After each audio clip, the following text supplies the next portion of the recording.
피파 그만해라. 진지하게 나가보자. 중세국어. 우리가 이러고 있을 때가 아니다. 이병철 쌤이 다 하셨다. 엑셀로펜 삽잡잡 이런 것도 다시 하면 된다. 하지만 우리 아저씨들이 지금 여유가 너무 만땅이다. 어떡하려고 그러고 1학년 때 국어사도 안 한 사람들이. 그래서 진지하게. 지난 시간에 고대국어랑 중세국어 좀 나간 거 복습 꼭 해 주셔야 합니다. 그런데 쌤이 지난 시간에 예고했을 때 178페이지 프린트 첫 장이 자음의 제자 원리가 그렇게 중요한 거는 아닌데 얘를 이해를 해놓으면 중세국어에서의 자음 의문에 대한 이야기가 굉장히 잘 이해가 되기에 178페이지부터 순서대로 하자라고 예고를 했었던 게 기억나시죠? 그래서 이게 되게 중요해요. 국어사에서 지금 수업하시는 거를 보면 다 다루고 계시거든. 그런데 그냥 읽고만 지나가니까 여러분이 이게 중요하다라는 생각을 좀 못 느끼는 것 같아. 그런데 수능에 기반된 내용들은 전부 다 다루셨기 때문에 다 해야 합니다. 그래서 여기에는 근대국어 프린트는 좀 부실하거든요. 근대국어는 또 근대국어만큼 또 프린트를 준비를 해서 나갈 테니까 이 프린트 전체 다 이해하신다라고 생각하시고 프린트 안에 있는 문제도 되게 꼼꼼하게 풀어보신다라고 생각하시고 수능 특강 문제도 변형까지 푸셔야 되겠습니다. 178페이지 시작할게요. 훈민정음 제자원리 중3 때 배웠거든요. 다 아는데 라고 생각하지 말고 한번 점검해봐봐. 여러분이 중학교 때 배웠던 내용이랑 동일하게 기억을 하고 있는지. 훈민정음이란 하고 물어보면 정의를 좀 내려줘. 밑줄 끌게. 백성을 가르치는 다른 소리에다가 밑줄 끄시고 너무 오랜만에 오는 거 아니야 진짜? 앞에 안 나와. 백성을 가르치는 다른 소리에다가 밑줄 끄시고 훈민정음이라는 단어의 뜻풀이는 백성을 가르치는 다른 소리야. 오늘 받아가야 될 거 많으니까 좀 챙겨가야 돼. 그리고 한글의 이름이 훈민정음이기도 했어. 이런 걸 좀 배경지식으로 갖고 있었으면 좋겠다. 백성을 가르치는 다른 소리, 나는 이름의 분자, 조선 세종대왕께서 세종 25년 1443년에 창제하셨습니다. 밑줄 끌게요. 1443 창제. 반포는 언제인지 46년에 반포했어. 이런 것도 좀 알아놨으면 좋겠어. 밑줄 좀 끄자. 훈민정음이랑 백성을 가르치는 다른 소리, 한글의 다른 이름이 뭐다? 훈민정음이다. 그럼 지금부터 우리가 훈민정음 진짜 원리 할 건데 이게 수능 특강에는 나오지는 않는 내용이야. 그런데 알고는 있어야지 좀 이해가 되기 때문에 예를 들어 근의 공식처럼 여겨주셨으면 좋겠습니다. 자음의 제자 원리에서의 가장 기본을 관통하는 원리는 상형의 원리다. 자음도 상형, 모음도 상형. 근데 그 모양을 본뜬다라는 상형의 원리가 무엇을 상형했는지에 따라 대상이 좀 나뉘어지지요. 상형의 원리에다가 밑줄 한번 꺼주시고 상형의 원리에 따라서 자음 기본자 5글자, 모음의 기본자 3글자가 만들어집니다. 기본자에다가 동그라미, 기본자는 무조건 상형의 원리에 따라서. 그러면 자음은 상형의 원리에 따라서 기본자 5글자, 초콜릿은 뭐만 사요라고 하면 가나만 사요, 그느, 무스, 응 5글자 만들고 그 기본 글자 5글자에다가 3을 더한 가획의 원리야. 가획의 원리 밑줄 한번 꺼주자.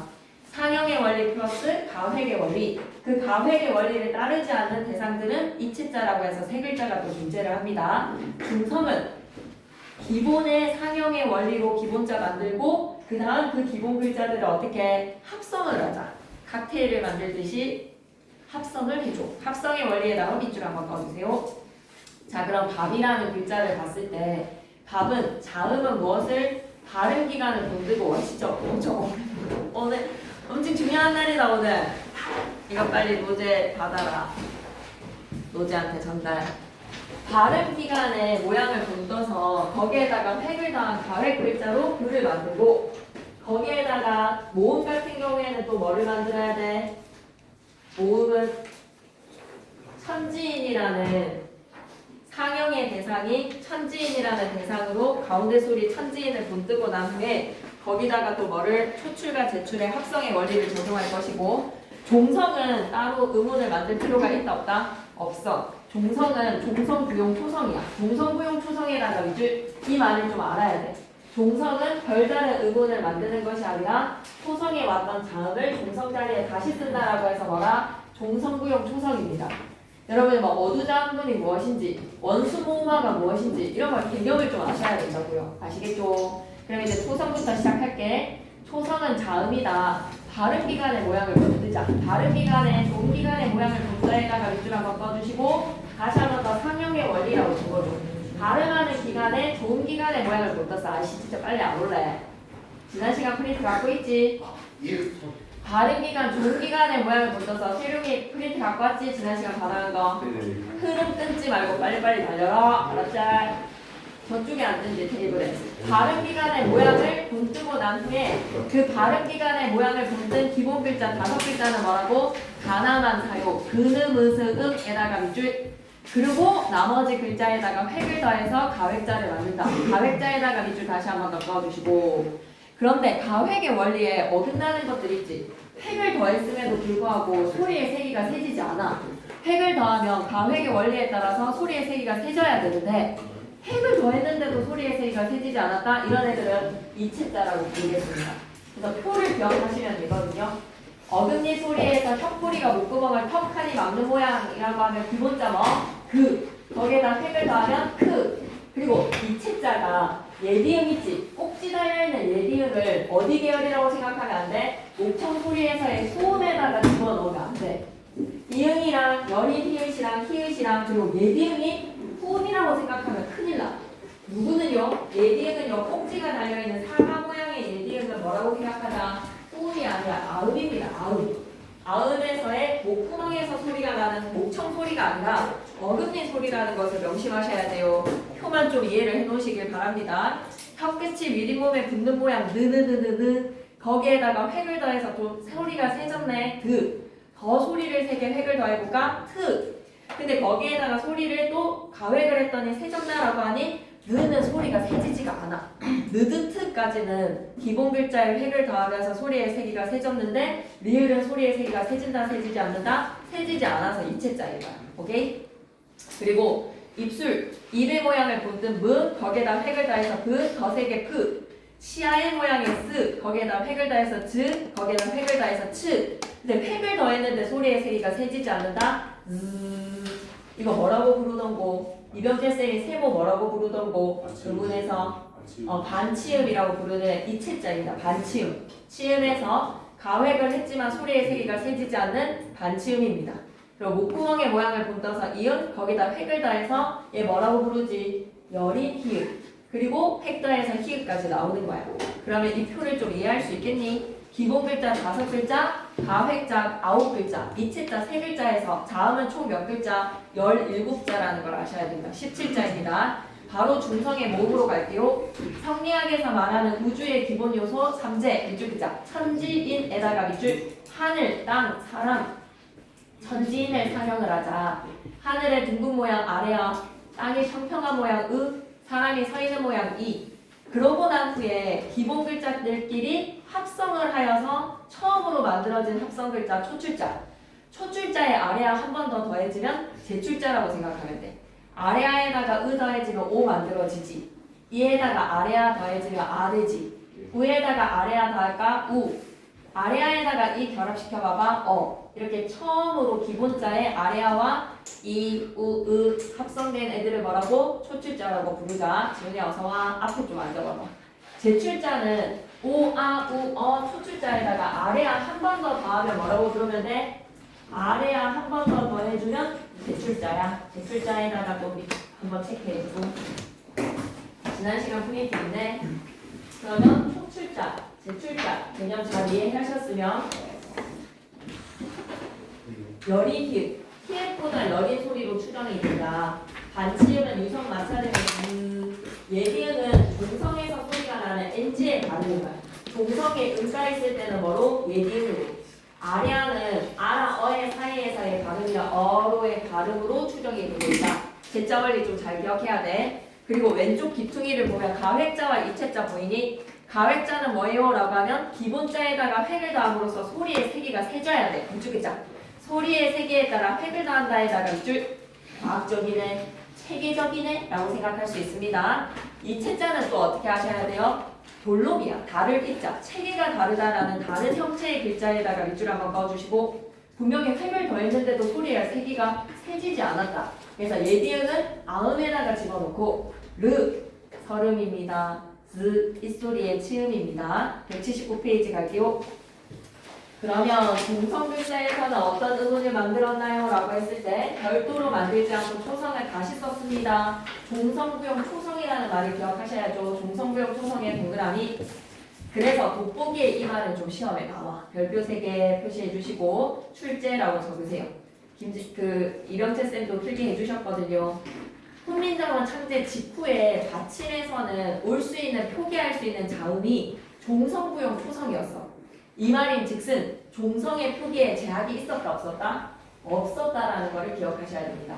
훈민정음 창제 직후에는요. 종성에 표기할 수 있는 자음의 제약이 있었다 없었다? 없었어. 초성에 올 수 있는 자음은 다 종성 자리에 올 수가 있어. 훈민정음 제자 원리이면서 동시에 종성을 운용했던 방식으로 표기는 초성에 오는 자음을 다 표기할 수 있다. 밑줄 끌게 종성의 모든 초성을 사용해다가 밑줄 표기가 다 가능했어. 창제 초기 문헌인 무엇의 창제 초기? 훈민정음 창제 초기 문헌 용비어천가에서는 종성부용 초성이야. 그래서 그 흔적으로 본다면 꽃 플라워가 된 꽃이 종성 자리에 표기를 봤을 때 시옷이 아니라 지읒이 들어와 있어. 종성 자리에 지읒이 들어와 있다. 지읒에다가 동그라미 이 말인 즉슨 뭐다? 종성 자리에 지읒도 올 수 있었다. 종성부용 초성이다. 나란 말씀이 둥기게 달아 문자와 수로 사마띠 아니할세 통하다라는 사마다라는 동사가 사마다로 표기가 되어 있어. 종성 자리에 사마다에 치읓이 올 수 있었다는 것은 무엇이라고 개념을 알아두셔야 된다. 우와, 종성 자리에 치읓이 왔어? 종성에 제약이 없네. 다시 쓰자. 뭐를? 초성에 오는 애들은 다시 쓰자. 종성부용 초성. 적고 가겠습니다. 사마다라는 동사의 기본 형태 사마다라고 표기를 한 것으로 보아 종성부용 초성에 따라 치읓이 종성 자리에 들어올 수 있었다. 여기까지 이해 끄덕끄덕. 훈민정음 창제 직후. 그러다가 10년의 시간이 지난 중세국어에서 활종성법이 적용이 돼요. 발음만 할 수 있는 애들만 적어. 발음이 안 되는데 치읓은 어쨌든 발음이 시옷이나 디귿으로 교체가 됐을 거야. 교체되는 발음 우리 현대국어에서도 음절의 끝소리 규칙 적용하죠. 자음분 단수나 적용하죠. 종성의 모든 자음들이 다 발음되지 않습니다. 음절의 끝소리 규칙에 의해서 자음분 단수나에 의해서 가느다란 물방울 7개 자음만 발음되잖아요. 하지만 적을 때는 모든 자음을 현대국어에서는 적고 있어. 그런데 훈민정음 창제 10년이 지나고 난 후에 중세국어 때 야 발음되는 애들 8개만 적을까? 라는 활종성 규칙이 적용이 되었다. 표기법에서 가장 중요한 내용이 되겠네요.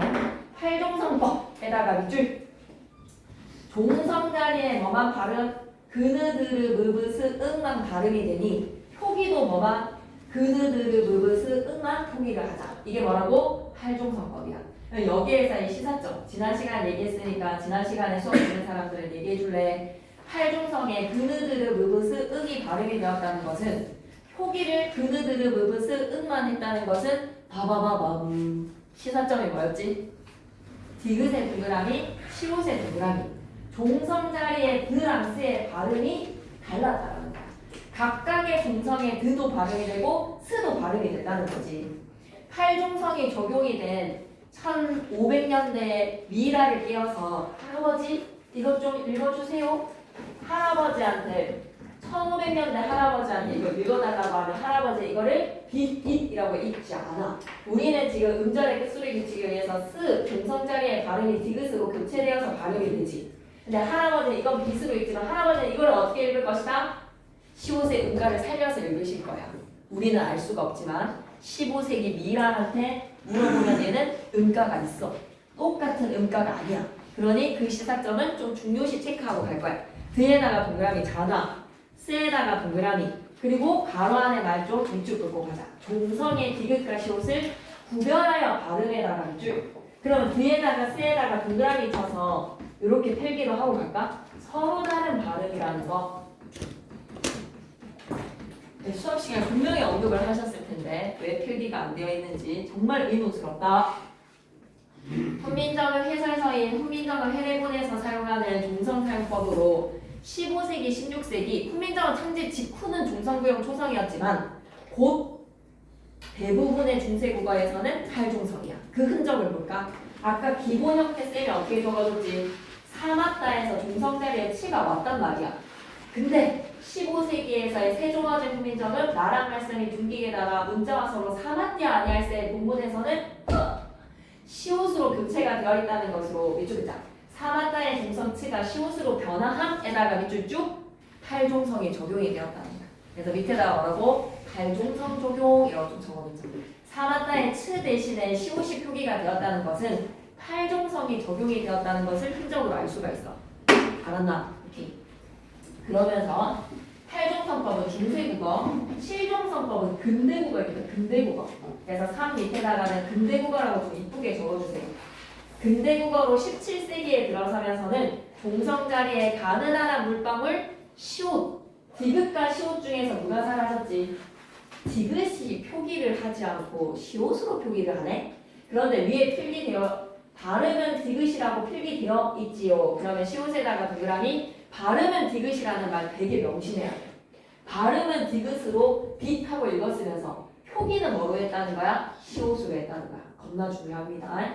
17세기 이후에 근대국어 시기의 종성 표기 방식은 다시 한 번 더 밑줄 끌게. 종성에서의 시옷은 발음은 디귿으로 하시면서 표기는 뭐로 했다? 시옷으로 했다는 거야. 그러니까 시옷과 디귿의 발음의 구별은 사라지면서 표기는 시옷으로 했다는 거 이어서 힘차게 외칠게요. 그러면 4번에 적지는 않아도 될 것 같은데 우리가 말로만 한다면 4번에는 현대국어의 표기 방식은 뭐야? 종성부영 초성에다가 겹받침까지 올 수 있어. 초성에 올 수 있는 자음은 전부 다 종성에 오고 심지어 2개의 자음까지도 올 수 있는 게 현대국어야. 겹받침으로. 근데 발음은 어때? 음절의 끝소리 규칙에 의해서 그느, 드르, 무브, 스, 응만 7개의 자음만 발음하고 있어. 발음과 표기가 일치하지 않네. 현대국어에서는. 이 말을 좀 잘 이해하시고 8종성과 7종성은 시험지에 분명히 있습니다. 선지 하나를 차지한다. 8종성과 7종성 기억해주세요. 그러고 나서 문자의 운용 이것도 알아야 돼. 문자의 운용에서 지금 제자 원리를 하면서 이걸 좀 이해를 하자고. 자 그러면 자음은 몇 글자야? 가획의 원리에 따라서 9글자, 이체자에 3글자. 아까 기본자는 몇 자였지? 5글자. 그래서 훈민정음 해내본에서 세종대왕이 28글자를 맹가돈이라고 했을 때 28자가 뭐다? 자음의 17자. 모음은 몇 글자야? 천지인의 3글자에 초출자 4글자, 제출자 4글자라고 해서 11글자. 자음 17, 모음 11 더해져서 28글자 맹가돈이인 거야. 세종대왕께서 28글자를 만드셨어. 자음과 모음을. 그렇게 만든 28글자를 이제 어떻게 하자는 거야? 좀 합쳐서 써보자. 이어 적기랑 이어 쓰기랑 페이크 들어왔을 때 낚이는 놈들 있을 수 있어. 이어 적기는 뒤에 나올 거야. 이어 적기는 뒤에 모음으로 시작하는 조사나 어미가 왔을 때 그대로 소리 나는 대로 적어주는 연음의 방식이 이어 적기고 얘는 문자를 운용하는 방식에서 이어 쓰기야. 이어 쓰기를 곧 연서자라고도 얘기를 해. 이어 쓰는 거는 뭐라고? 연서. 그러니까 천지에 연서가 나오면 연서가 뭔지를 알고 이어쓰기가 뭔지를 알아야 되는데 지금 여러분이 수업 시간에 들은 거를 봤을 때는 전혀 그런 거를 좀 신경을 쓰고 있지 않다라는 생각이 들어. 얘는 28글자 안에 들어가지 않아. 왜? 무브프프라는 입술 소리는 28글자 안에 들어가지. 근데 누구는 안 들어간다? 뿌는 안 들어가. 뿌. 무브프 기본 글자에다 획다해서 브, 거기에다 획다해서 프 만들었지. 같은 글자 가로로 나란히에 뿌까지 거기에 이응을 아래로 이어써서 즉 의문이 2개라고 생각하셔야 돼요.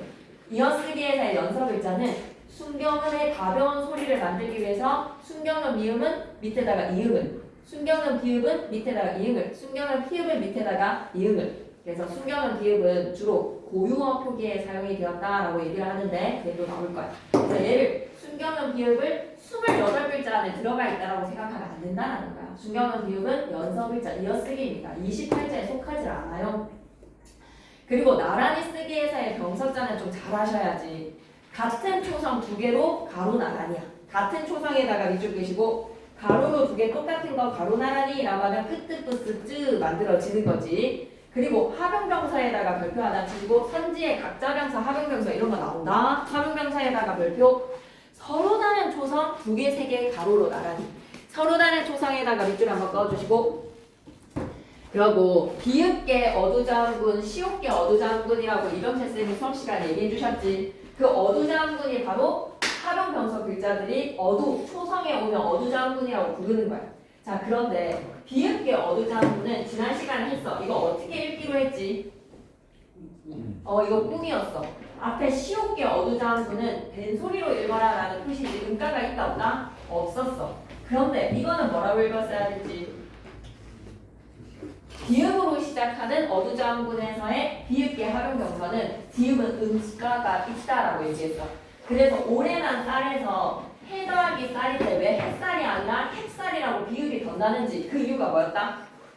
필기해져 있었잖아. 이거는 이병재 쌤 필기하신 거에서 조 더하기 쌀인데 왜 조쌀이 아니라 족쌀이 되지? 왜 오래난 추석에 먹는 햇살이 아닌 왜 핵살이지? 오래난 쌀은 왜 없었던 어근과 어근이 더해지는데 비읍이 덧나지? 이 비읍의 흔적이 뭐였다? 쌀이 아니라 중세국어에서는 뭐였다는 사실? 으쌀이었거든. 그 비읍의 화석이야.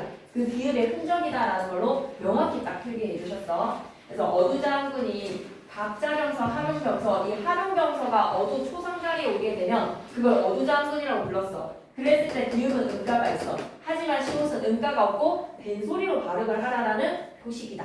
그래서 밑에 보니까 브끄라고 읽으면 되겠지. 브스끄는 아니야. 스는 절대로 발음이 되지 않아. 브끄야 브끄. 그 다음에 브스뜨가 아니라 브드야. 그래서 비읍은 발음이 되고 밑줄 한번 꺼줘.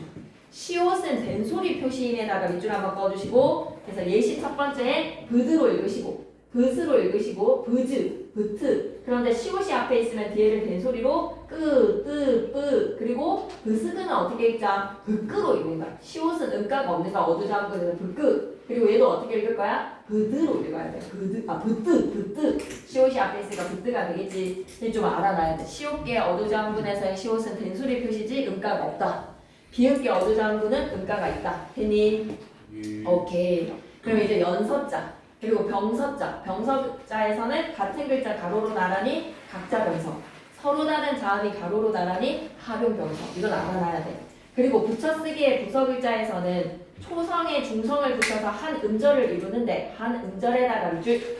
아하, 중성 글자를 밑에다가 초성의 아래쪽에다가 밑줄 끄시고 그리고 왼쪽이 아니라 오른쪽에다가 놓는 거야. 아래 혹은 오른쪽에다가 위치해서 한 음절의 단어를 만드는 우리는 음소문자이지만 음절 단위로 모아 쓰는 과학적인 문자야. 오케이? 음소문자의 자음과 모음으로 이루어진 음소문자인데 우리는 음절 단위로 모아 쓰는 문자인 거야. 됐지? 그럼 알고 고봐라. 그에다가 동그라미. 순경은 비읍이 오늘날 뭐로 바뀌었지? 오나 오로 바뀌어서 고와가 돼. 고와. 그래서 옆에다 필기하고 갈 거야. 덥다에다가 어가 오면 발음해. 어떻게 발음하지? 알고 더브 경상도 사투리에 남아있어. 그 알고 더버라에서의 순경은 비읍이 현대국어에서는 오나 우로 교체가 되었으니 여러분은 순경은 비읍의 흔적을 어떻게 생각하는데 비읍 불규칙 활용하는 단어들이지. 빵을 굽어서 아니라 구워서 줘. 알고 추워서 줘. 비읍 불규칙 활용하는 단어들은 전부 다 중세 때 뭐였다고? 순경은 비읍을 가진 단어였다라고 생각하시면 됩니다. 이 말 꼭 하나 기억하고 갈게요. 덥다 다음에 어가 와서 알고 더브라에서의 그가. 순경은 비읍은 현대국어의 오나 우로 교체가 되어서 그 흔적이 남아있으니 순경은 비읍은 전부 다 뭐다? 비읍 불규칙 활용하는 단어들이 종성 자리에 다 순경은 비읍이었다. 비읍 불규칙 활용이라고 좀 적어놓자. 비읍 불규칙 활용하는 단어들이 전부 다 뭐다? 순경은 비읍이 종성 글자에 들어있는 애들이었어. 순경은 비읍이 종성 글자에 들어있는 동사나 형용사는 오늘날 다 현대국어에서 보면 비읍 불규칙 활용하고 있어. 기억해야 돼. 서울이 되었습니다. 수비라고 하면 수비에서의 순경은 비읍은 소실문자가 되어서 쉬가 되었네요. 이거 어떻게 발음해야 된다고요? 뿌뜨 해서 뜻이 되고 뿌쌀 해서 쌀이 되었으니 그 비읍의 흔적이 족살과 햅쌀에 남아있더라. 찹쌀에 남아있더라. 쓰꿈이 아니라 된소리 표시로 꿈. 뿌쓰때가 아니라 부때라고 발음해서 때. 괜찮니? 그럼 지금 방금 쌤이 한 이야기가 시험 정보 Q&A에 담겨져 있거든. 근데 너무 읽고 싶은데 니네가 이런 것까지 다 읽고 가면 좀 지칠까봐 너무 읽고 싶지만 읽지 못하는 이 심정을 헤아리면서 시험 정보 Q&A는 시험을 정복하기 위해서 꼭 읽으셔야 됩니다. 아시겠죠? 읽으시고 이해가 안 되는 거는 꼭 개별 시간에 같이 살펴보도록 합니다. 자, 훈민정음에 지금 사용하지 않는 글자는 무엇인가를 너무 읽고 싶습니다. 어느 장구는 어떻게 읽어야 되나요? 방금 설명을 했는데 한 번 더 정독하세요. 알았죠? 시험 정보 Q&A 위에다가 정독이라고 적고 넘길게. 정독해야 돼, 시험 정보 Q&A. 그리고 180이랑 181은 문제질이 진짜 좋아. 이 정도로 딱 나온다라고 생각하고 수능 특강 문제 푸시고 수능 특강의 변형까지 푸시면 쌤 생각에 이병철 쌤 파트에서는 조금 이게 등급이 나뉘어지는 문제가 될 거예요. 이걸 아냐 모르냐에 따라서 되게 나뉘어지는 암기 부분이 되기 때문에 성실히 공부해 주셔야 됩니다. 182페이지 갑니다. 자, 그러면 중세국어에서 언어의 역사성이야. 언어는 시간의 흐름에 따라서 변화되고 발전되거든. 그래서 그 모습이 어떤 측면으로 변화되어 왔다? 의문의 측면으로 살펴보고 토기의 측면으로 살펴보고 문법의 측면으로 살펴보고 어휘적 측면으로도 살펴봤으면 좋겠어. 근데 어휘적 측면이 수능 특강에는 안 나오지만 보기 박스 안에서는 얼마든지 세종어제 해례본이라든지 이런 거에서 어리석은 백성이라고 생각하지 말자 어린 백성이라고 표기가 되어 있으니까 뭐 그런 어휘들이 좀 시험에 분출이 됩니다. 그래서 우리는 의문, 표기, 문법, 어휘 이 네 가지 측면에 따라서 중세국어의 변화를 살펴봐야 돼. 여기까지 괜찮지? 어떤 측면인지도 좀 생각해야 돼. 이 변화는 의문적 측면이네. 이 변화는 문법적 측면이네. 이렇게 설명하실 수 있어야 된다. 자안의 변화로 가자. 여린 히읗. 얘는 어때? 훈민정음 창제 직후에 제일 먼저 사라져. 밑줄이자. 창제 직후에다가 밑줄. 그런데 여러분이 아셔야 되는 동국정운식 표기에 여린 히읗이 사용이 돼. 동국정운식 표기에다가 밑줄 그시고 쌤 뭐지요라고 하면 이제 본문에서 살펴봐야 돼. 동국정운식 표기에다가 밑줄. 동국정운식 표기에서는 한자의 이산적인 발음을 표기하기 위해서 여린 히읗을 이용을 해. 동국정운식 한자음 표기에 여린 히읗 사용했습니다. 그리고 또 세종어제 훈민정음의 본문으로 가시면요. 관형사형 전성어미 리을 옆에 여린 히읗이 절음보호의 기호로 들어와 있어. 관형사형 어미 리을 뒤에다가 밑줄. 관형사형 어미 리을 뒤에 여린 히읗이 있으면 두 가지의 기능을 했다. 절음보호 아니면 된소리 보호라고 생각하면 돼. 이거 본문에서 다시 한 번 더 얘기할게. 된소리 보호에다 작은 한획 번호 1, 절음 보호에다가 작은 한획 번호 2. 이 다 1학년 때 했었어야 됐던 내용입니다. 근데 지금 하는 거기 때문에 관형사형 전성어미 리을 옆에 여린 히읗이 붙으면 그 여린 히읗은 절음 보호의 기능을 하거나 된소리 보호의 기능을 하는 거야. 됐지? 그 다음에 이건 뭐라고? 반치음. 16세기에 소멸하기 시작해. 16세기에다가 밑줄 사라지거나 시옷으로 교체가 되는데 반치음 밑에다가 적어놓자. 시옷 불규칙 활용이라고 했다. 시옷 불규칙 활용하는 현대국어의 단어들은 전부 다 반치음을 갖고 있어. 네네 열심히 졌다라기 이거 저 해서 시옷 불규칙 활용하지. 그런데 반치음이었기 때문에 경상도 사투리에 남아있어. 졌으라 즈스라 했을 때 졌으라 했을 때 그 즈가 뭐다? 반치음이야. 그래서 이 예시 하나 적어주시면서 반치음 옆에다가 마삼, 그 다음에 어버지, 한숨, 몸소 옆에다가 젖다라기 어에서의 젖어. 지금 현대국어에서는 저어입니다. 저. 시옷 불규칙 활용하는 단어들은 전부 다 뭐였다? 반치음이. 반치음을 중성 자리에 가지고 있는 단어들은 전부 다 현대국어에서 시옷 불규칙 활용을 하고 있다. 기억했으면 좋겠어. 시옷 불규칙 활용하는 단어들은 중세국어에 중성 자리에 다 반치음이 들어있었던 거야. 예디응은 중성 자리에 음가가 있는 NG의 발음이 예디응이었고 순경음 비읍은 다시 한 번만 적어줄래? 순경음 비읍 밑에다 뭐라고? 비읍 불규칙 활용하는 현대국어의 단어들은 전부 다 중성 자리에 순경음 비읍이었던 거야. 꼿꼿하게 필기를 안 하네. 순경음 비읍은 뭐다? 비읍 불규칙. 반치음은 뭐다? 시옷 불규칙. 야, 진짜 좋은 내용입니다. 기억하셔야 돼요. 그리고 모음의 변화에다 별표 3개. 이건 설명을 하신 게 되게 명확하게 필기를 해주셨더라고. 모음의 변화에다 별표 3 꼭 아셔야 됩니다. 지금까지 필기에서 좀 강조됐다라고 생각이 드는 거 8중성, 7중성 모음의 변화 아레아이라고. 아레아는 16세기의 두 번째 음절에서 변화를 겪기 시작해. 두 번째 음절에서는 음성의 아레아가 으로 바뀌기 시작해. 으로 바뀌면다가 밑줄 그시고 밑에다가 음성 그러다가 두 번째 단계 18세기에 첫 번째 음절의 아래아가 뭐로 바뀌기 시작한다? 주로 아로 바뀌기 시작해. 아로 바뀌기 밑에다 뭐라고 적어야 되지? 양성. 그러니 한 놈이었던 양성의 아래아가 두 번째 음절에서는 음성, 첫 번째 음절에서는 양성으로 바뀌니 모음조화가 문란해지기 시작해.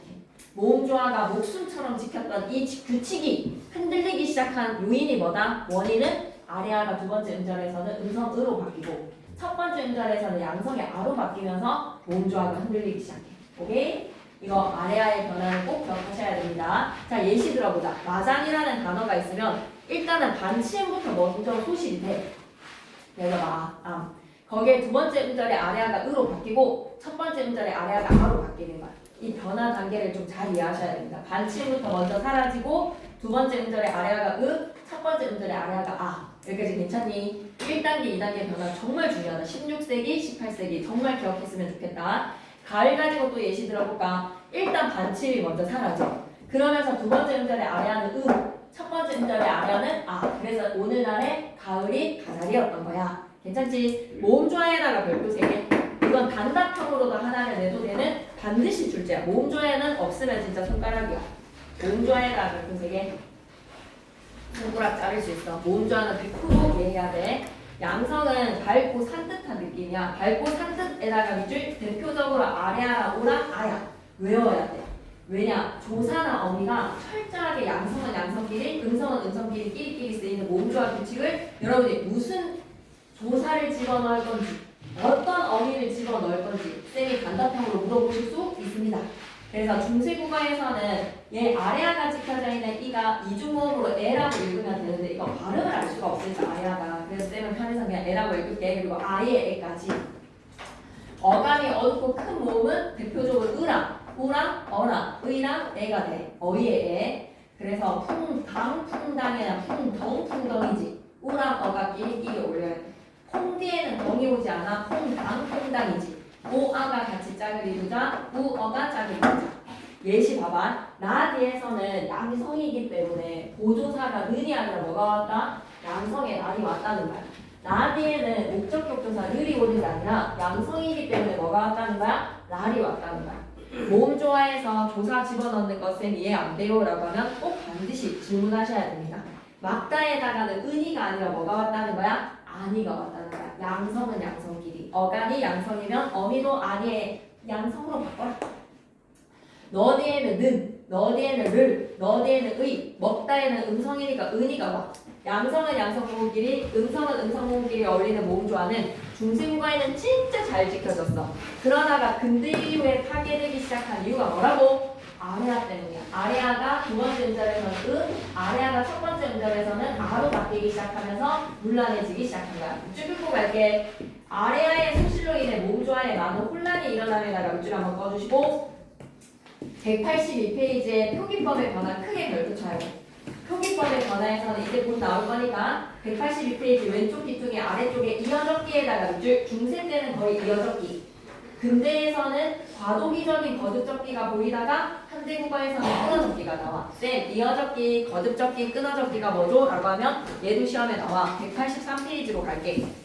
표기법의 변화에서 한글 중세 초기 15세기에는 이어적기가 원칙이었어. 이어적기가 원칙에다가 밑줄. 그러면서 16세기부터는 말이야. 과도기적 표기라고 하는 거듭적기, 쓸데없이 두 번 적는 거듭적기가 사용이 되었어. 거듭적기에다가 밑줄. 그래서 근대국어에서는 이어적기, 거듭적기, 끊어적기가 동시에 세 가지를 다 혼용을 하다가 오늘날의 현대국어는 뭘 사용하지? 라고 하면 당연히 한태소를 밝혀 적는 끊어적기를 사용하고 있습니다. 쌤이 이어적기, 끊어적기, 거듭적기 개념 모르겠어요? 라고 하면 반드시 아셔야 되는 기본 내용입니다. 자, 환경을 기억하세요. 명사 뒤에, 체형 뒤에 모음으로 시작하는 조사나 어간 뒤에 모음으로 시작하는 어미가 왔을 때 명심하셔야 되는 거 뭐다? 이어적기를 할지 끊어적기를 할지 거듭적기를 할지는 모음으로 시작하는 조사나 어미의 형식 형태소를 만났을 때 어떻게 적어줄래? 첫 번째 방식. 반음절의 중성을 다음자의 초성으로 연음해서 적어줄 수 있다는 것은 밑줄이자. 다음자의 초성으로 내려쓰는 것에다가 밑줄. 내려쓰는 걸 여러분은 뭐라고 들었다? 연음이라고 들어왔어. 연음이라고 적어볼래? 소리 나는 대로 적는다라고 하니까 이 소리 나는 대로 해서 이걸 갖다가 이어적기라고 생각하면 되겠나? 소리 나는 대로 적었다라고 해서 축하가 이게 이어적기야? 환경은 반드시 어때? 모음으로 시작하는 형식 형태소를 만나는 거야. 얼달달 이렇게 모음으로 시작하는 형식 형태소가 왔을 때 얼음하고 적어주는 이어적기와 쓸데없이 두 번 적어주는 과도기적인 거듭적기, 원래 형태소를 밝혀 적는 끊어적기. 이어적기, 거듭적기, 끊어적기는 환경이 어떻다고? 뒤에 모음으로 시작하는 조사, 어미가 오는 경우일 때 이어적기냐, 끊어적기냐를 판단할 수 있어. 소리 나는 대로 적었다라고 해서 이걸 연음이라고 얘기하면 안 돼. 모음으로 시작하는 형식 형태소를 만나는 거야. 괜찮다면 님이라는 명사계에 을이라는 목적격 조사가 와서 님을이라고 적어주면 이어적기, 님과 을을 구분해서 형태소를 밝혀주면 끊어적기, 쓸데없이 두 번 적어주면 거듭적기. 되니? 오케이. 오늘 우성이가 필기한 거 쌤한테 보여줬는데 1번에 선생님이 토를 좀 달아주셨더라고요. 나옵니다. 의문형 종결어미에다 크게 별표. 그냥 쌤은 그냥 이 프린트 안에 있는 설명들을 여러분이 다 이해하셨으면 좋겠어요. 그래서 이게 문제에서 예시 자료를 주면 그 예시 자료에서 이런 선지들이 만들어지는 거예요. 15세기의 표기 특징, 16세기에서의 표기 특징 나오는 거야. 여기 잡으면 일어서 의문형 종결어미 간다. 진짜 중요해. 의문형 종결어미에서는 의문문일 때 인칭을 좀 따져줘야 돼. 주어의 인칭에다가 밑줄, 의문사의 유무에다가 밑줄. 그럴 때 어미나 보조사가 달라져. 엄청 중요해. 주어가 2인칭이면 니은다는 현재 시제 서나말어미 니은에다가 종결어미의 다가 아니야. 2인칭 주어일 때 너는 어찌한다? 라고 하면 현재 시제 서너말함이 니은에다가 다가 아니라 너는 어찌 아느냐? 의문형 어미가 되는 거지. 니은다랑 는다는 무슨 어미라고? 의문형 어미야. 그렇지. 그래서 너 어찌 홀로 핀다? 라고 하면 너 어찌 홀로 피느냐? 의문형으로 바꿔주셔야 됩니다. 전제 조건은 뭐라고요? 2인칭 주어일 때 니은다는 의문형 어미.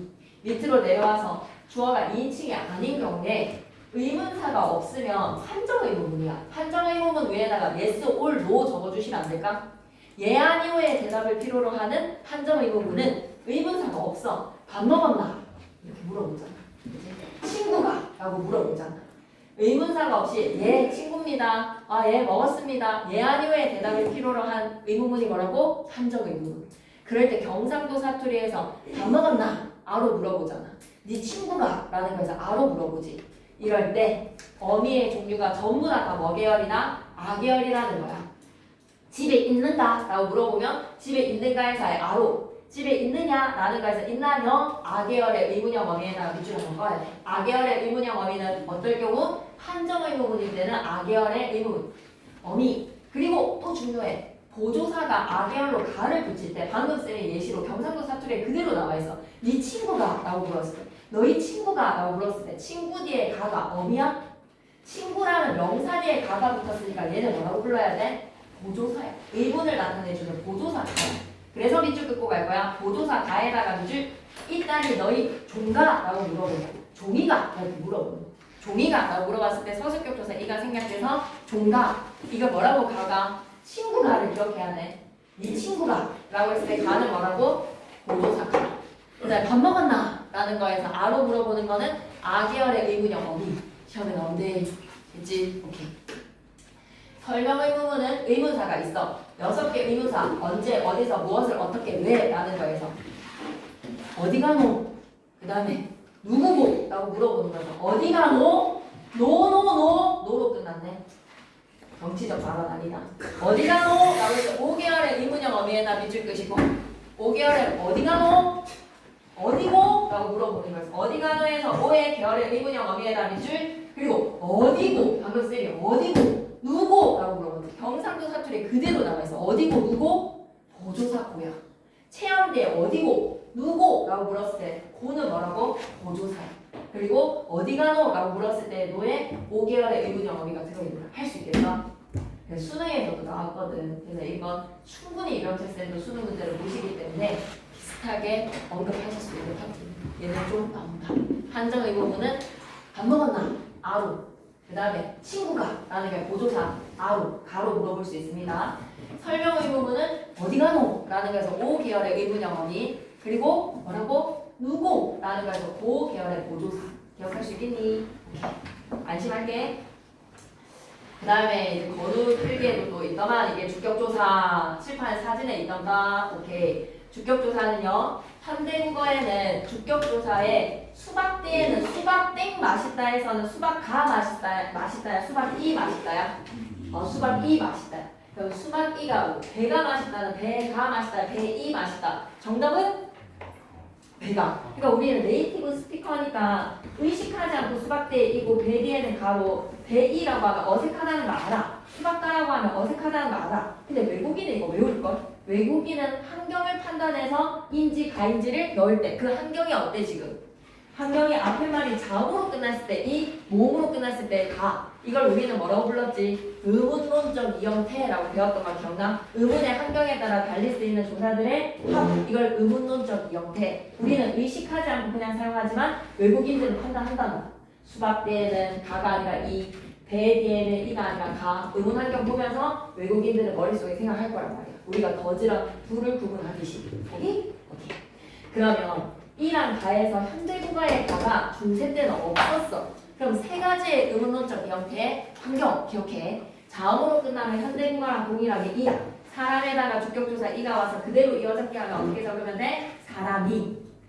그리고 부터와 같이 짝대기 이를 세울 수 있는 환경이면 부터의 여에다가 짝대기 이 세우면 얘라는 모음이 있잖아. 이 모음 이외에 모음으로 끝나면 짝대기 이를 세웠어. 짝대기 이. 그리고 이 모음 뒤에 내 짝대기 이를 세웠을 때 그런 모음이 존재하지 않아. 그러면 어떻게 하자? 생략한다는 거죠. 셈이라고 하면 체연 셈 뒤에 자음으로 끝났으니까 뭐를 붙여주자고. 셈 뒤에는 주격조사 이. 그리고 중세국어에서는 대체적으로 표기 방식이 무엇이다? 모음으로 시작하는 조사나 어미가 왔을 때는 그대로 이어주는 연찰의 방식이니 반답형에 답을 적으실 때는 셈이 이렇게 적어야 될 거예요. 이거 뭐 들어가는지 물어보고 병합형을 물어보면. 그리고 두 번째 예시에 공자 뒤에는 짝대기 1을 세웠을 때 이런 모음 존재하지. 짝대기 1로 더해져서 공자이라고 읽으시면 됩니다. 그 다음에 불이는요. 불이 뒤에는 짝대기 1을 세우면 이런 모음이 존재해 안 해? 위, 이 이런 모음 존재 안 하지? 그러면 생략하는 거야. 그럼 한번 해보자. 준서가 학교에 갔다. 준서 뒤에 주격조사 가가 없으니까 어떻게 하면 되지? 준서 이름 뒤에는 짝대기 2 세워도 되지. 왜? 뒤에 짝대기 2 세웠을 때 에라는 이중모음이 있었으니까. 할 수 있겠어?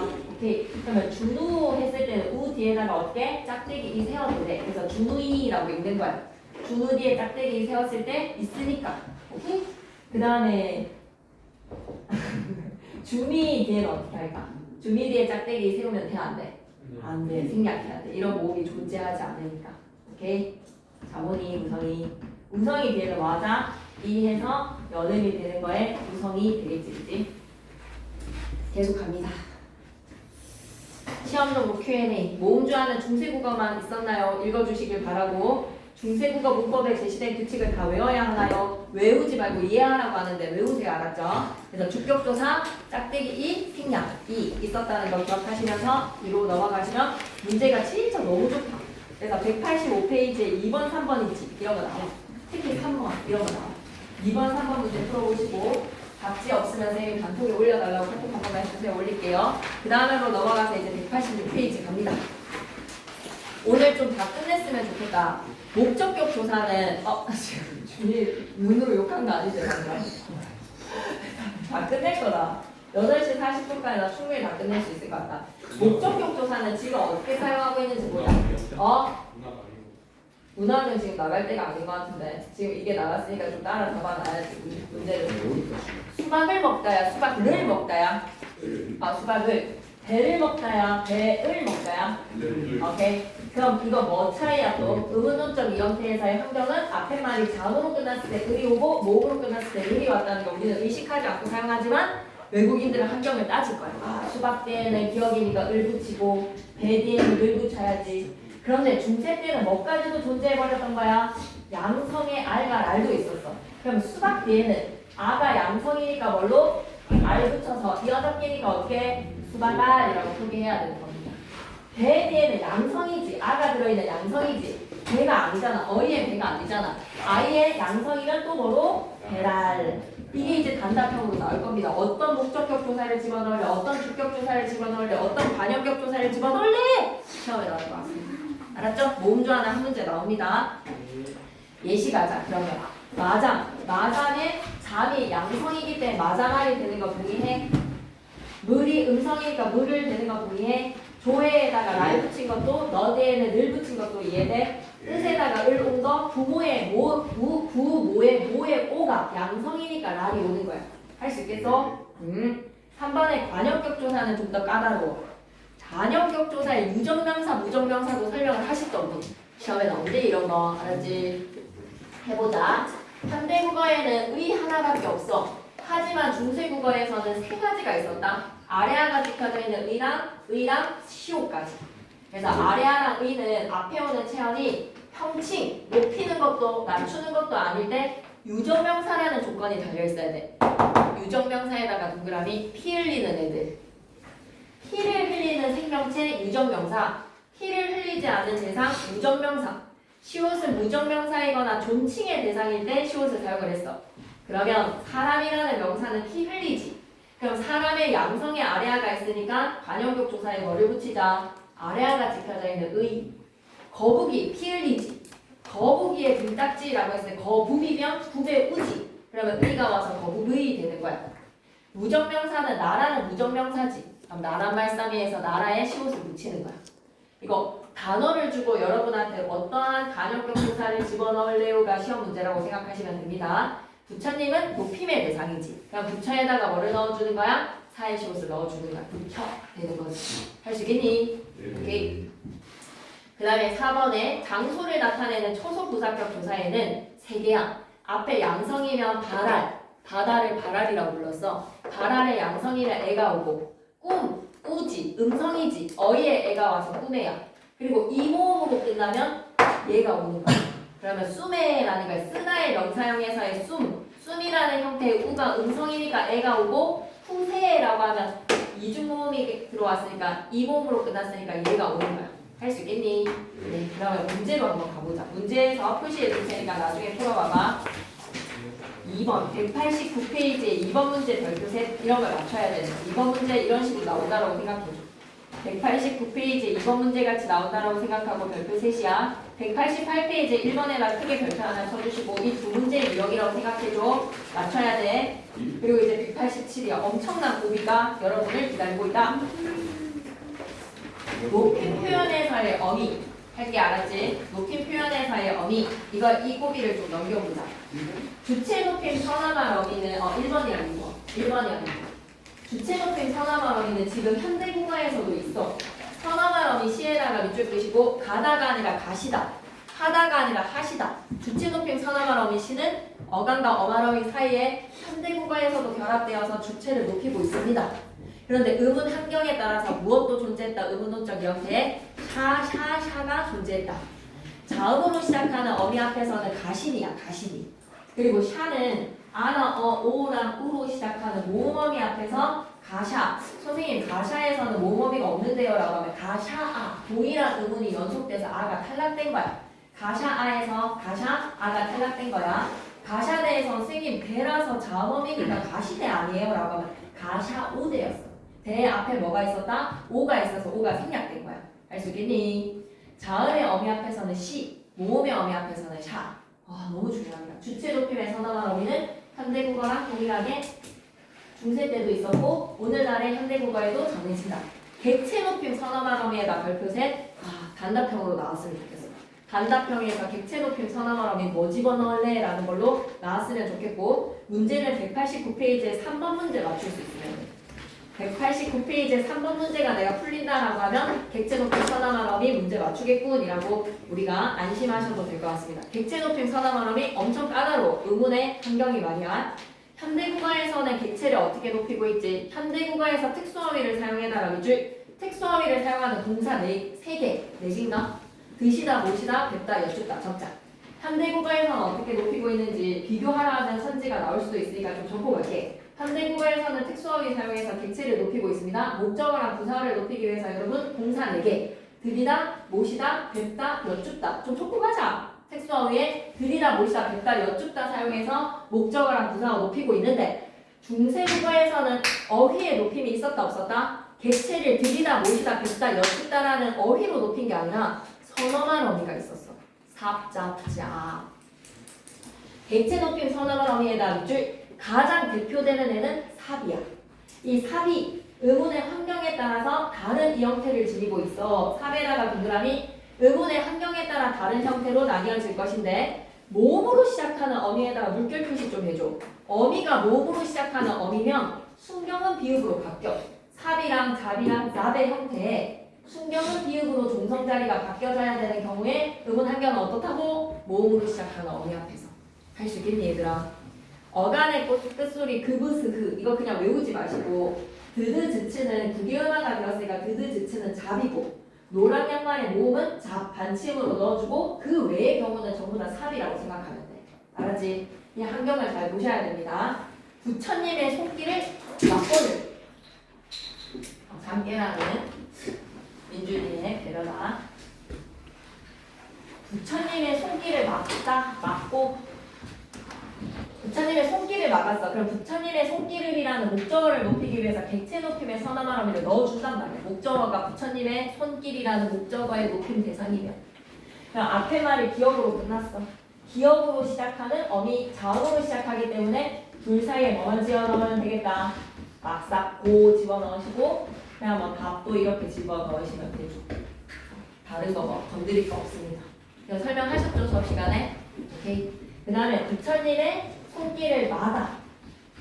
얘는 모음으로 시작하는 어미야. 그럼 이제 어떻게 해야 돼? 종성자리 앞에 어간은 기억으로 끝났으니까 삽이 들어오되 모음어미 앞에서는 뭘로 바꿔줘야 된다? 순경은 비읍으로 바꿔줘. 그리고 중세국어는 다 모음으로 시작하는 조사나 어미를 만나면 이어적기를 하는 연철의 표기 방식이니 답안을 작성을 할 때는 중세국어라면 여러분은 어떻게 적으셔야 된다? 막사마라고 적는 겁니다. 아시겠죠? 종성자리의 환경 그브스흐 삽이라는 기본 형태 자음의 어미면 그대로 비읍 모음의 어미면 순경은 비읍 이어적기까지 생각. 오케이? 그 다음에 두 번째 어간의 끝소리 드드즈츠로 끝난다면 부처님의 목소리를 듣고 부처님의 음성을 듣고 라고 했을 때 부처님 의미가 이렇게 뭐 되겠지 본문이 부처 음성을 듣고 요 사이에 우리가 객체 높임의 선언한 어미를 집어넣는다. 종성자리의 어간이 드트즈츠다 잡 고면 순경은 비읍으로 바꿀 필요가 없어. 부처님의 음성을 들어라고 하면 듣다라기 어 사이에는 뭐로 집어넣자? 잡에다가 순경은 비읍으로 바꾸고 이어적기 듣자봐 하시면 되는 겁니다. 듣자버 하시면 되는 겁니다. 괜찮다면 세 번째로 또 내려갈게요. 부처님의 얼굴을 임금의 얼굴을 용안을 보고 사이에는 뭐 집어넣자? 울림소리 노란 양말에다가 모음이면 기본 형태의 삽이 아니라 거기에 변이된 형태로 뭐로? 자 반침 넣어주고 보아 하면 모음으로 시작하는 어미라면 zap에다가 순경은 비읍으로 보사가 되는 겁니다. 하실 수 있겠어요? 이거 넣는 건 하나 나올 거예요. 객체 높임의 선언한 어미 삽인지 잡인지 zap인지 순경은 비읍으로 바꿀 건지 한경 따져서 집어넣는 거는 하나 나올 거예요.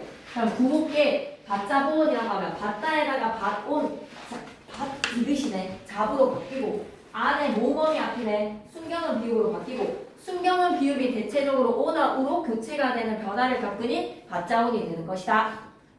오케이. 그리고 이제 마지막 어휘. 어휘는 의미가 확대된 거. 다리는 있잖아. 원래는 사람이나 짐승의 하체만을 이뤄서 사람 짐승에다가 동그라미 유전명사의 사람과 짐승의 하체를 나타내다가 지금 오늘날에는 책상도 다리지 의자도 다리지 무생물의 아랫부분은 전부 다 다리가 됐지. 그럼 의미가 확대돼서 쓰이고 있네. 의미 확대인지 축소인지 이동인지를 한번 따져보자고. 영감은 정상품과 종이품의 벼슬아치가 영감. 근데 오늘날 현대국어는 나이가 많은 중년의 남자가 영감인 거야. 아, 재원옹 하는 옹, 영감 옹자 붙여서 옹, 용옹 이렇게 부를 수 있겠지, 그지? 그럴 때 의미가 정상품, 종이품의 벼슬아치를 일컫는 거에서 중년의 남자 전체를 가리키는 말로 의미는 어때? 확대된 거야. 의미 축소의 사례로 가보자. 사민곡 할 때 했지. 얼굴이라고 했을 때 송민곡에서 얼굴은 모습, 바디, 형체를 나타내는 말인데 오늘날에는 낯짝을 나타내는 말로 얼굴은 의미 축소. 그 다음에 논과 계집은 일반적 남자 여자에서 오늘날에는 좀 낮잡아 이르는 말로 의미의 축소. 말씀은 오늘날에는요 남의 말을 높이거나 낮추는 경우에서만 말씀인데 중세 때는 그냥 랭귀지 자체가 다 말씀이었어. 언어에서의 성격으로 말씀. 그리고 세 번째 어리다라고 하면 와 이거 진짜 중요해. 어리다는 나이가 적다가 아니라 어리석다였어. 어리석다. 그리고 어여쁘다라고 하면 예쁘다가 아니라 불쌍하다였어. 의미의 이동은 아예 제3의 의미로 바뀌게 되었을 때는 의미의 이동 확대됐다, 축소됐다 따질 수 있어야 되겠습니다. 시험 정보 Q&A는 너무 읽고 싶지만 쌤 못 읽는다는 거 알고 있지? 그리고 옆에 세 번째 상대 높임 선어말어미에다 크게 별표 하나 치시고 수능 특강에서 여기까지 갔어. 상대 높임 선어말어미, 객체 높임 선어말어미, 주체 높임 선어말어미 세 가지 높임 표현에 선어말어미 세 개 다 따져야 돼. 할 수 있겠니? 자 봐봐. 상대 높임 선어말어미는 종결어미를 통해서 실현이 돼서 밑줄기다. 선어말어미가 아니라 뭐였다? 종결어미를 통해서만 실현에다가 밑줄 미안해 그건 현대국어야. 미안해 잘못했네. 현대국어는 하십시오체 하오체 다 졸려하니까 쌤이 약간 말이 고우려고 한다. 지금 졸려하는 거 아니지. 하십시오 하오체 하계체 헤라체 종결어미로 실현이 된다면 중세 때는 뭐를 사용했다? 선어말어미 이랑 이시 쓰였는데 이는 평서문이야. 하나이다에서의 이에다가 동그라미 평서문이지. 평서문일 때는 이야. 내신이다에서 이에다가 동그라미 평서문일 때는 이야. 근데 의문문일 때는 요거 하나 적어놓자. 지후이 빨리 적어라. 하나이다에서의 이 꼭지 달려있는 음가 있는 이야. 얘가 뭐라고? 상대 높임 선어말어미고 평서문일 때 이. 준우 힘내라. 사이시옷 들어오잖아. 의문문일 때 뭐뭐 있까라고 물어보면 의문문일 때 it 뭐라고? 상대 높임의 선어말어미 의문문일 때 it 좀 적어놔주지 않겠니? 평서문일 때 it 상대 높임 선어말어미 의문문일 때 it 알아놨으면 좋겠다. 좋겠다가 아니라 나온다. 187페이지 의미 축소 확대 이동 잘 기억해주시고 그 다음으로 넘어가요.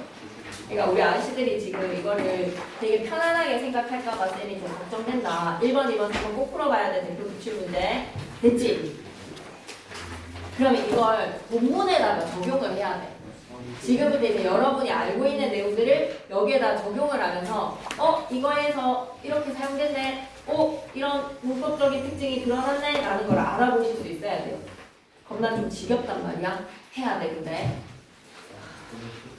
왜냐면 쌤이 왜 이걸 해야 되는지 수능 특강 갖고 온 사람 수능 특강 책 봐봐. 어디에 나오는지 보여줄게. 수능 특강 문제가 두 개로 나오니까. 그래서 나는 세종화재 훈민정음 해례본의 본문을 할 생각입니다. 시작할게.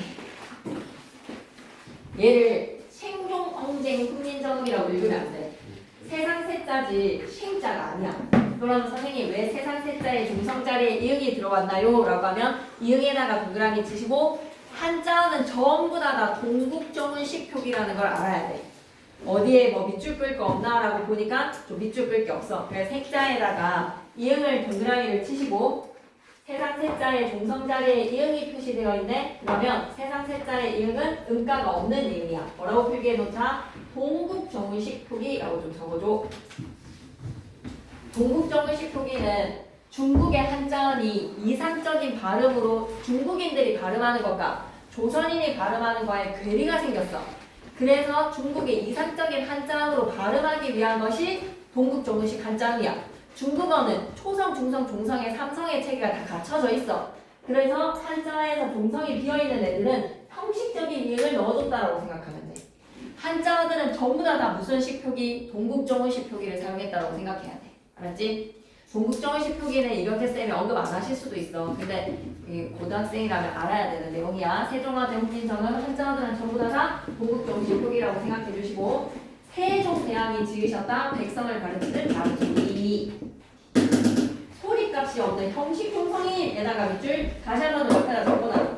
소리값이 없는 형식 종성인 옆에다 뭐라고 적자? 동국정운식 표기. 오케이. 나란 말싸미를 통해서 15세기 때 중세국어가 어떠한 특징을 지녔는지 이 구절을 통해서 중세국어의 특징을 말해봐. 두 개 적으라고 이병철 쌤이 얘기해. 그러면 어떤 선지가 만들어질 수 있지? 나란 말싸미를 통해서 알 수 있는 15세기 국어의 특징 두 개 얘기해봐봐.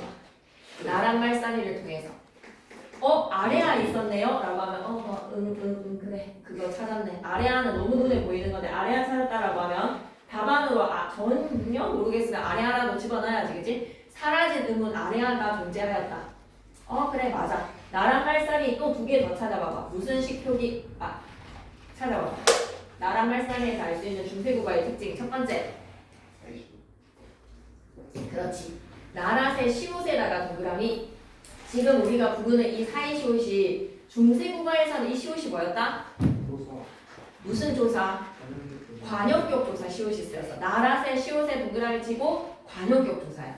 그러면 관역격 조사 시옷 왜 들어왔지? 환경을 보니까 나라가 무정이야 무정명사야?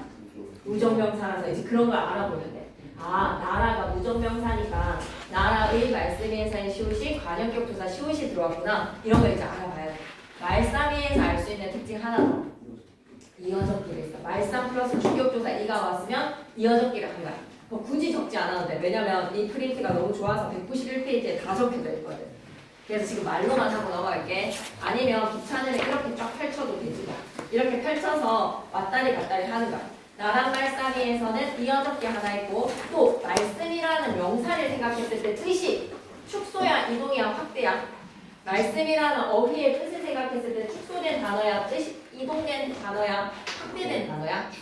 전체의 언어를 사용하다 오늘날은 내 말 낮추거나 상대말의 말을 높일 때만 말씀이라고 쓰니까 의미 축소가 맞아. 잘한다.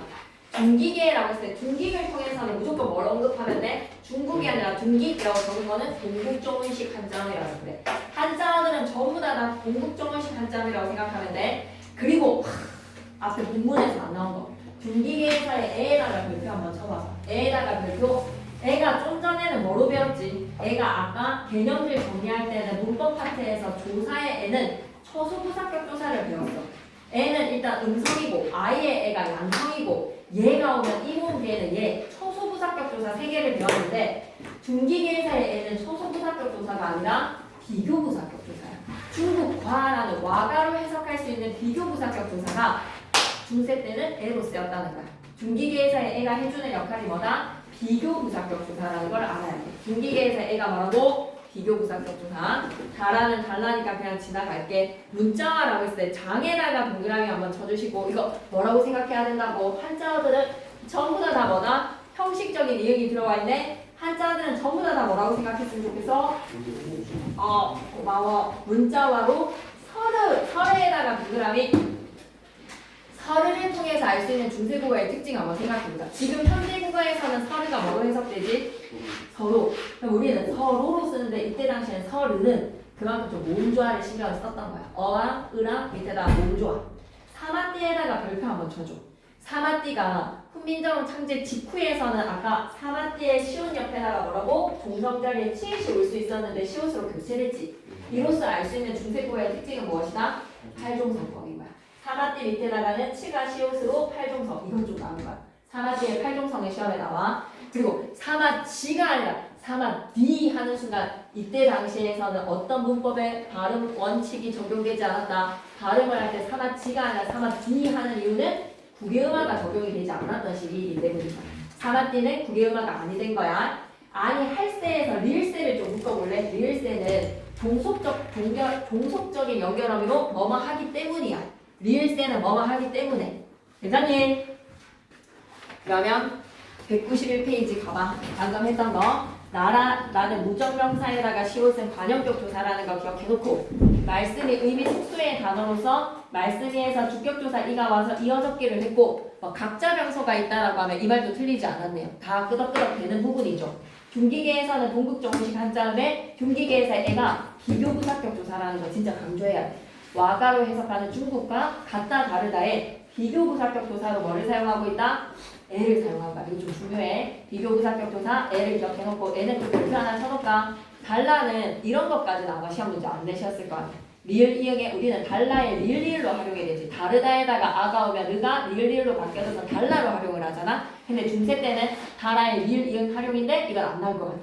문자화로라고 했을 때 동국정식 표기 서류에서는 모음조화가 잘 지켜졌는데 오늘날에는 서로이기 때문에 모음조화가 잘 지켜지지 않았고 사마띠의 기본 형태의 치가 시옷으로 바뀐 활용성법이 적용이 되었다. 사라지 아니할세 리을세 좀 밑줄 체크해줄까? 이유를 나타내는 종속적 연결어미 됐지 아니할세. 그러면 이런 전차로 본문으로 다시 가죠.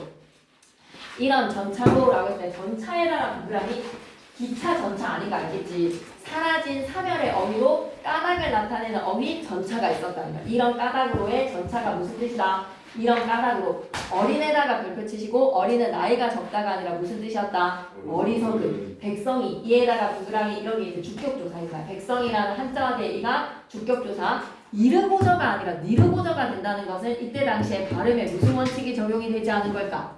이르고저가 아니라 니르고저라고 발음이 되는 건 둔법칙이 없었던 거야. 이때 당시에는 이르고저 니르고저 홀페이셔도 홀파이셔도에다가 밑줄 끄시고 별표 3개 홀파이셔도에서 별표 3개. 아까 여린이을 탈 때 관형사용어미 미을 뒤에는 무슨 역할 두 가지 한다고 했지? 절음부어 아니면 된소리 한다라고 했지. 근데 그가 된소리로 바뀔 수 있잖아. 절음이 안 되면 된소리 둘 중에 하나니까 그를 된소리로 발음할 수가 있으니 이걸 어떻게 발음해야 돼? 홀배 있어도라고 발음을 하면 중세국어의 발음 원칙을 모르는 사람이로군. 간형사용 전성어미 리을 옆에다가 여린 이릇이 왔으니 된소리로 발음하고 짝대기 이가 주격조사이기 때문에 어떻게 읽어야 돼? 홀빠이라고 읽으셔야 됩니다. 빠이. 오케이. 바디의 짝대기 이가 뭐다? 할바가. 의존명사 바디의 짝대기 이 왔네. 이거 뭐라는 걸 기억해야 된다. 주격조사다.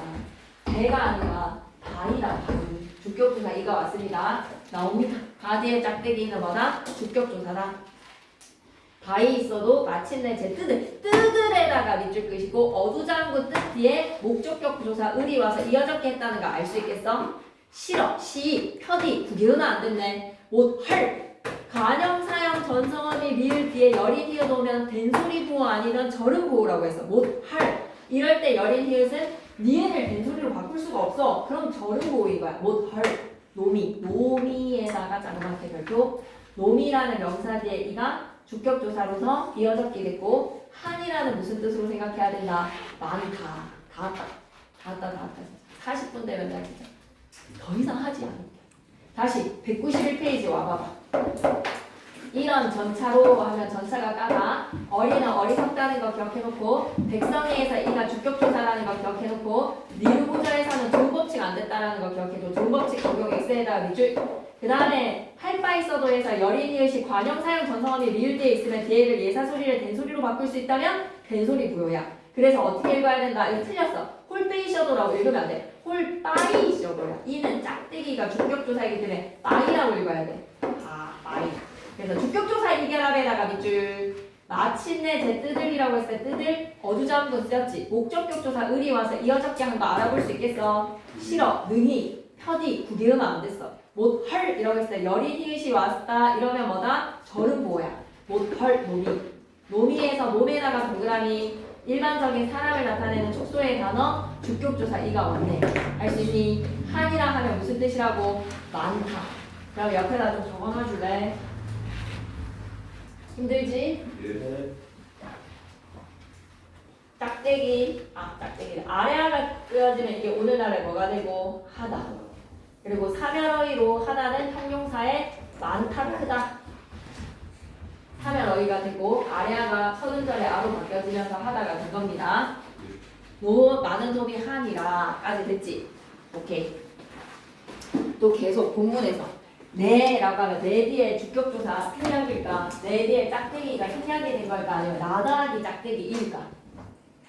1학년은 이번에 이거 가지고 개수 문제여가지고 좀 문제에서 아이들이 힘들었대. 나 뒤에 짝대기일까? 아니면 네 뒤에 짝대기 주격조사 생략인 걸까? 나 플러스 짝대기 2야. 알았지? 나 플러스 짝대기 2로 주격조사 2가 더해진 거야. 나가. 나가에서 네 뒤에 주격조사 생략이 아니라 나 플러스 짝대기 2의 주격조사입니다. 내가 이 뒤에 날이라는 양성의 목적격조사 맞고 윙하여가 아니라 위하여로 동국정우시 풀기고 어여삐가 무슨 뜻이지? 불쌍하게 여겨가 너겨로 동법칙 안 됐네. 새로 28글자 스물에다가 동그라미. 지금 우리는 스물이라고 발음하는데 스물이라고 발음을 하네. 무브크의 입술소리 뒤에 의가 우로 바뀌는 원순모음화가 적용이 안 됐어. 원순모음화 수업 시간에 언급하셨을 거라고 생각한다. 원순모음화 뭐지? 무브크 입술 소리 뒤에 으가 오면 으가 전부 다 우로 바뀌었어. 그럼 일단 불은 뭐였던 거야? 불이야. 풀은 뭐였던 거야? 풀이야. 무브프의 으가 우로 바뀌는 원수모음화가 적용이 되지 않은 식이라서 스물이라고 발음하고 있는 거야. 28글자를 맹가노니에서 아까 28자가 뭐였지? 다음 17자에 모음 11글자. 그거 기억해야 돼. 그럼 순경은 비읍은 28자에 안 속해. 하룡병선은 28자에 안 속하는 거야. 맹가노니 완전히 사람마다 하여금 수비 비겨 난로순에 편하게 하고자 할 따라린이다까지. 괜찮나요?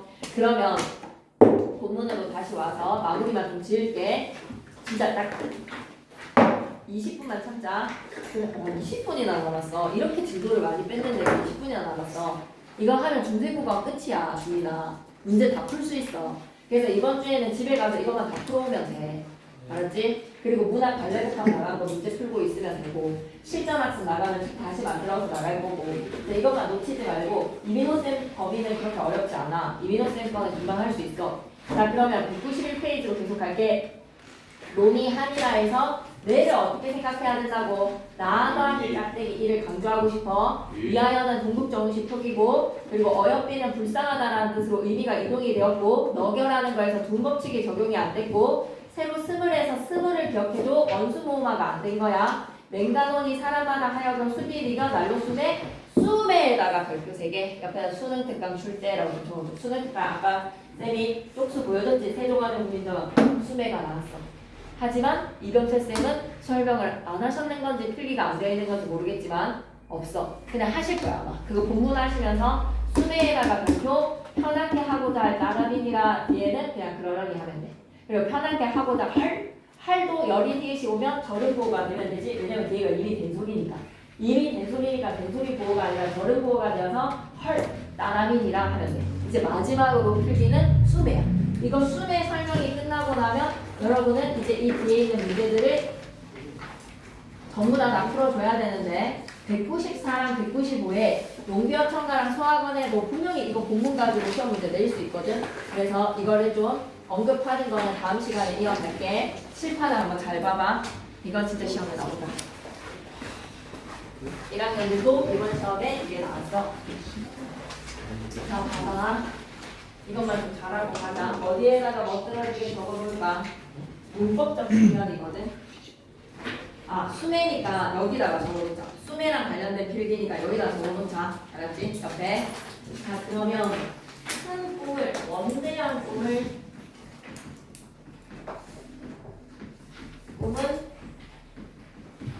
청소년의 특권이다. 중간고사 때 이민호쌤 파트에서 했어.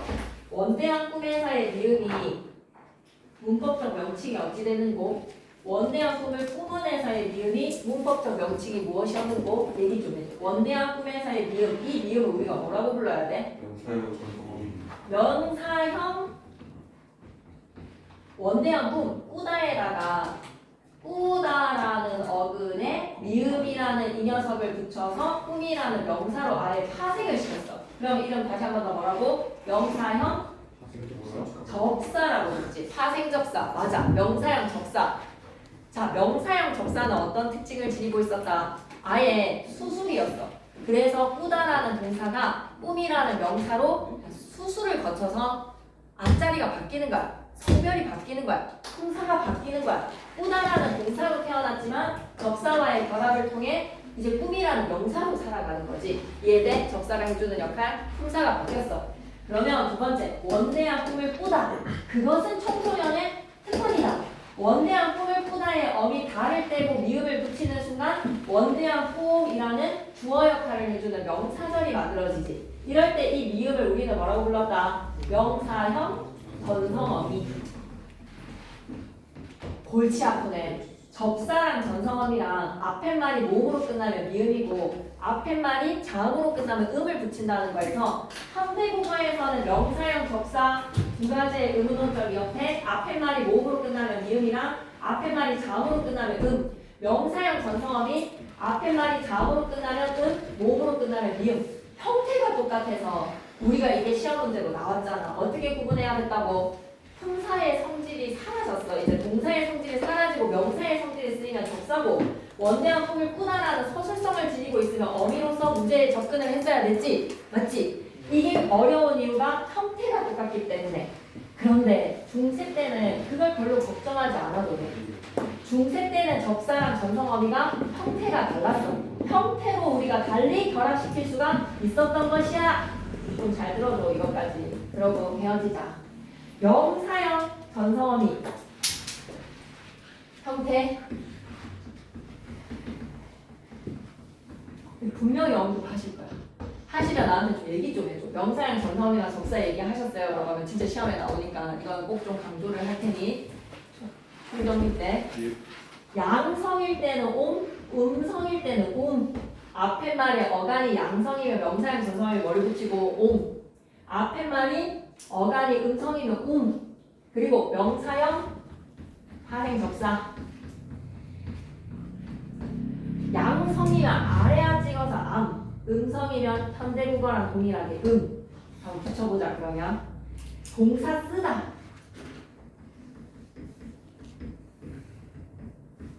얘를 씀이라는 형태로 현대국어는 둘 다 만들어지지. 그지? 돈을 많이 씀이라고 했을 때 명사형 전성에 붙일 때 얘 가지고 한번 만들어 볼까요? 쓰다라는 어간 뒤에 으가 양성이야 음성이야?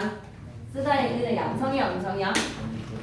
으 생각해봐봐. 시험 현장이라고 생각하고 으는 양성이야 음성이야? 음성이지. 그러면 옴과 음 중에 뭐를 더해줘서 그래서 항상 결합될 때 어간이 가지고 있는 모음은 탈락된다고 생각하면 돼.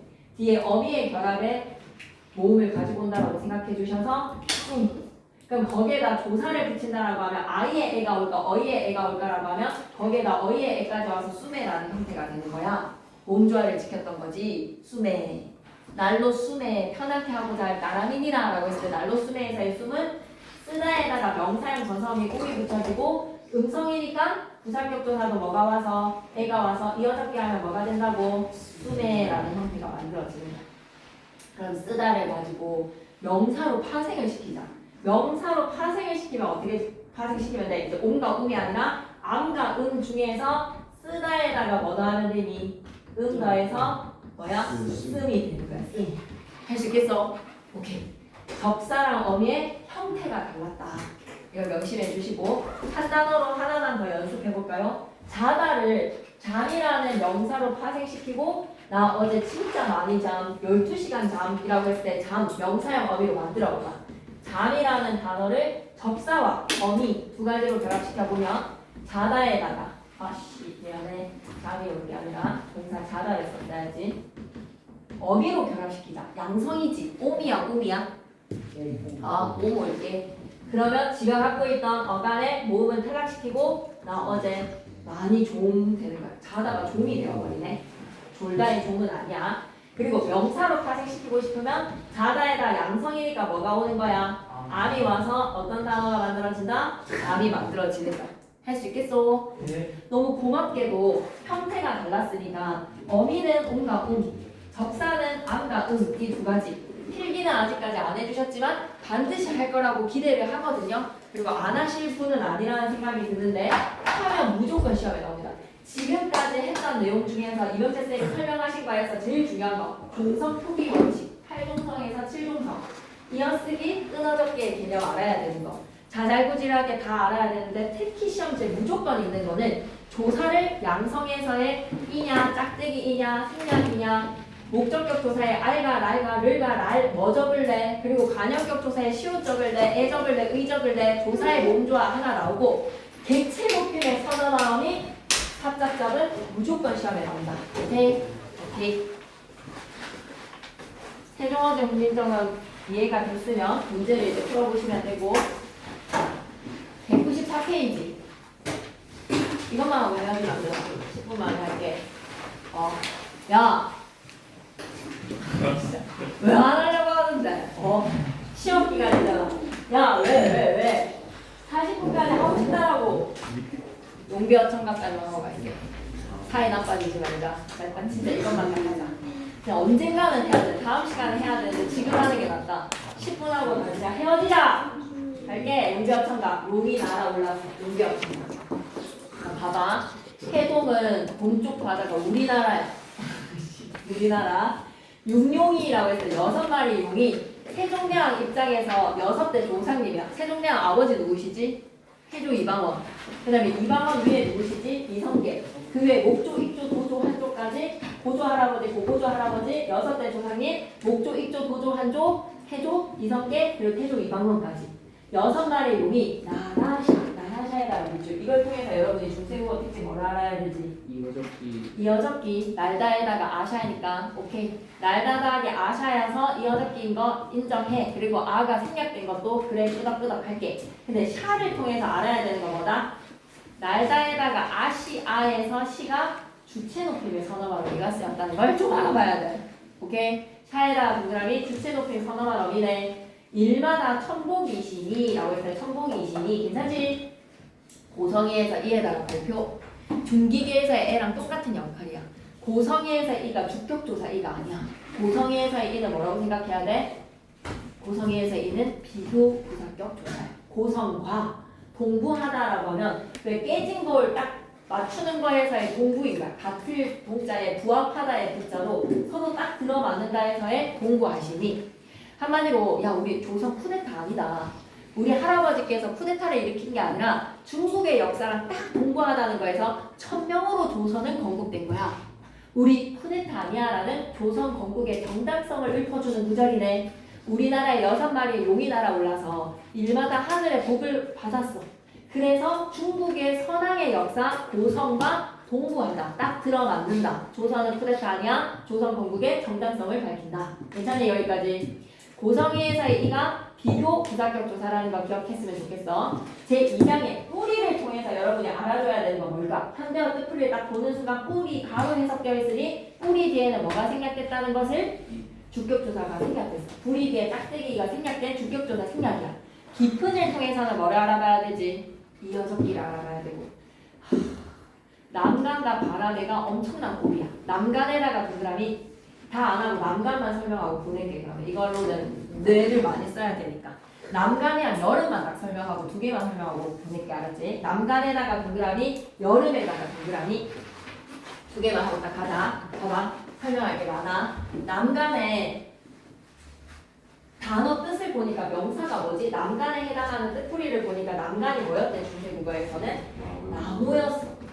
근데 어떻게 해서 간이라는 형태가 되었지? 라고 하면 나무에다가 조사 안이 더해지면 기억 덧생긴 체언이라는 애가 있었어. 기억이 다른 조사랑 몸으로 시작하는 조사랑 결합을 할 때 없었던 기억이 생기는 기억 뭐라고? 덧생긴 체언이라는 애가 있었어. 그럴 때 항상 결합이 되면 지가 갖고 있는 모음은 탈락이 되는 거야. 그러면 남기라는 말 들어보셨죠? 남기도 나무입니다. 남간이라는 형태 어떻게 만들어지면 돼? 기억이 더 생기면서 지가 갖고 있는 몸이 탈락이 되어서 남간이야. 그래서 남간을 보는 순간 나무에다가 양성이니까 양성이라서 안이 왔네. 은이 아니라 안이 왔네. 몸조화 시켰네. 조사 결합할 때 몸조화 시켰는데 몸으로 시작하는 조사랑 결합될 때 기억이 더 생기는 체험, 나무는 기억 더 생긴 체험이라서 남간이라는 형태가 된 거야. 알아놔야 돼. 남간. 그 다음에 여름이야. 여름은 명사로 무슨 뜻이지? 여름. 현대국어에서 여름은 서머지. 근데 단어 뜻 보니까 서머가 아니라 뭐야? 열매야. 미쳤어. 여름이 어떻게 열매야? 추적해보자. 열다에다가 명사형 접사를 붙일게. 명사형 전성어미 말고 열다라는 동사에서 왜 우리 얼다라는 동사에서 얼음이라는 명사가 파생이 되잖아. 자다라는 동사에서 잠이라는 명사가 파생이 되잖아. 그때 15세기 사람들처럼 우리도 열다에다가 명사 파생 전미사 양성인지 음성인지에 따라서 2개 붙일 거야. 그러면 열은 양성이야 음성이야? 양성이지. 미안해. 여에 어가 들어있는데 음성이지. 그러면 결합되면 열다에서 우리가 얼다에 얼음을 만든 것처럼 열다에서 음을 붙여서 뭐가 만들어진 거야? 여름이 만들어진 거야. 여름은 열다의 명사형으로 열매가 여름이었어. 여자친구한테 이렇게 지식 자랑을 하세요. 알았죠?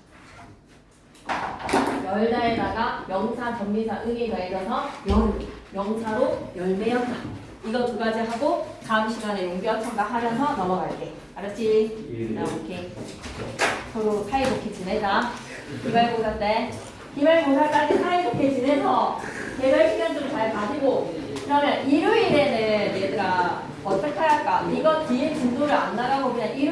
똑같은 거 나갈게 알았지? 일요일 애들도 어려워하니까 이거 똑같은 거 나가고 근대국어 끝나시면 바로 따라잡고 실전 학습 나가시고 이모쌤 문법 나가고 이렇게 하면 되겠지 그치? 갔다 와서 보강 좀 잡을게 알았지? 진도 좀 부족하면 보강을 잡을게 잘 가.